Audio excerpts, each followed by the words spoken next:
If you've ever been in one of our southern states, you may have taken a sightseeing trip just as this family.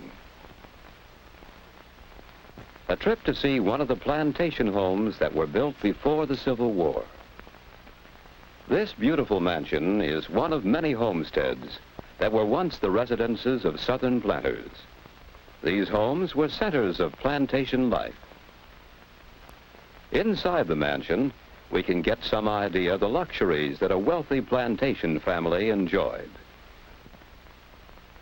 The home was often beautifully furnished. Planters imported fine household goods from England. These things represent part of the wealth that came from products grown on the plantation. Here is a map that explains how this plantation was organized. It was almost a little community by itself. Most of the sections of land were devoted to one crop, such as cotton. Other sections contained orchards, vegetable gardens, and pastures, the source of food for the people and the work animals.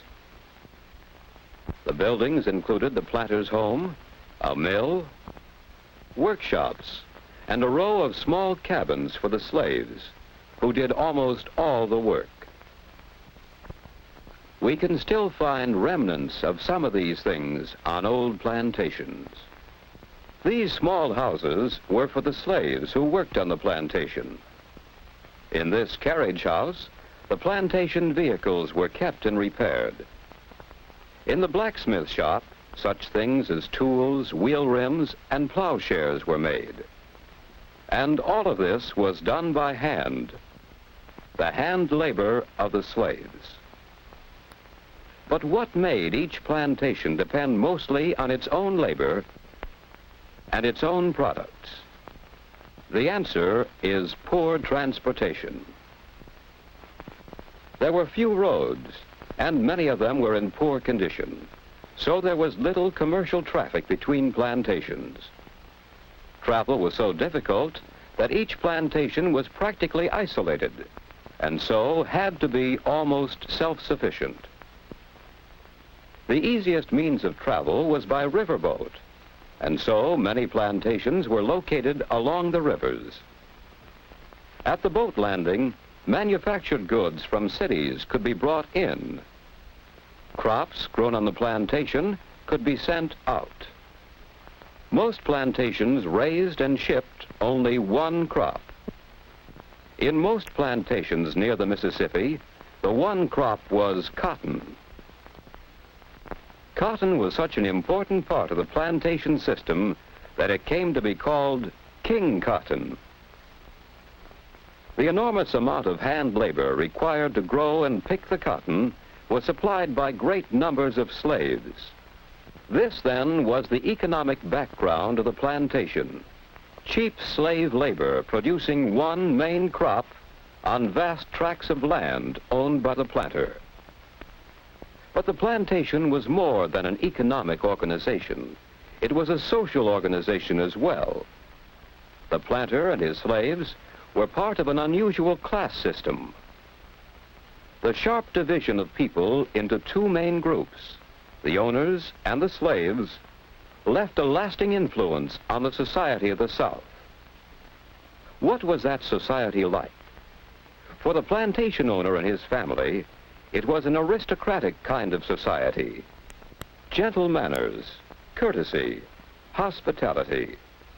Many of the ideas that we still associate with the people of the South came from the days when plantation life was in full flower. This, then, was the social organization of the plantation. The aristocratic class of the landowners who had wealth and privileges, and the laboring class of the slaves who had little wealth and few privileges. The plantation system in the United States reached its greatest development before the Civil War. By 1860, plantations reached from Virginia to Texas. On some of these, tobacco was produced. On others, sugar was grown. On others, cotton was the main crop. Whatever the crop, the system of producing was similar. Cheap labor, one crop, and vast tracts of land. These are some of the things we can better understand when we visit one of the old plantation homes of the past. But did this plantation life influence the modern South? Can we find anything left of the plantation system? We might find part of the answer as we look around us in the South today. Here is a scene that tells us part of the story. This plantation home was abandoned during the Civil War. Great changes in the plantation system occurred during the war. The freeing of the slaves and the great financial burden of the war disrupted the economic pattern. Some planters went bankrupt and lost possession of their plantations.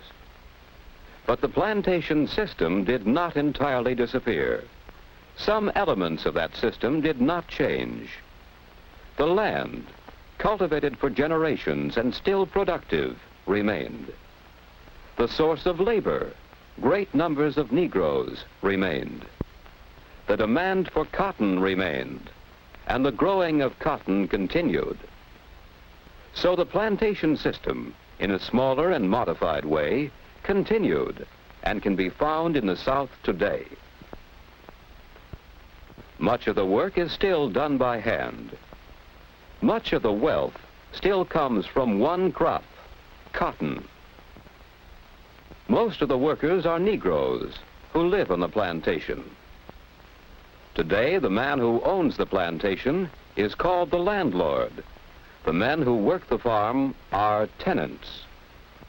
And so the landlord, the laborers, and the land are still the important parts of the plantation system. Today, this owner has less land than the plantation owner of the past, and he lives in a house that is less pretentious than the great mansions of earlier times. The tenant farmers and their families live on the plantation. Each family has a small house which they rent together with a section of land. A few tenants pay their rent in money, but most tenant farmers on the plantations work their portion of land in return for a share of the crop. And so the tenant farmers, both Negro and white, provide the necessary labor for raising the cotton. What other changes have come to the plantation? The plantation today is not as isolated as it once was. Paved highways link the plantations with towns and cities. The plantation crop can be shipped by railroad or by large trucks. Today, as we look out over the southern countryside, we'll see that plantations are not as plentiful as they once were. Many have been divided up into smaller farms. On this farm, beef cattle are raised. Other farms specialize in producing milk or poultry or grain. We'll find most of these farmers using modern machinery, and we'll find that these same methods of mechanization are affecting the plantation system too. This mechanical cotton picker is one of many different machines that are replacing hand labor. Here, the most modern machines are used at every stage of the work: growing, harvesting, and preparing for the next crop. Today, that crop is not always cotton. Some plantations raise more than the traditional one crop. Soybeans, for instance, sorghum, a kind of sugarcane, and peanuts are a few of the crops that are changing the pattern of the plantation system.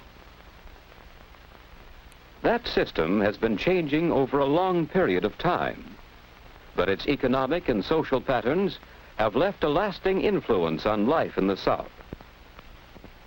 Today, if we visit a social gathering in the South, we'll see some of these influences: the traditional Southern hospitality, the gentle manners and courtesy, the separation of society into distinct groups, and the relationship of that society to the land which supplies its wealth.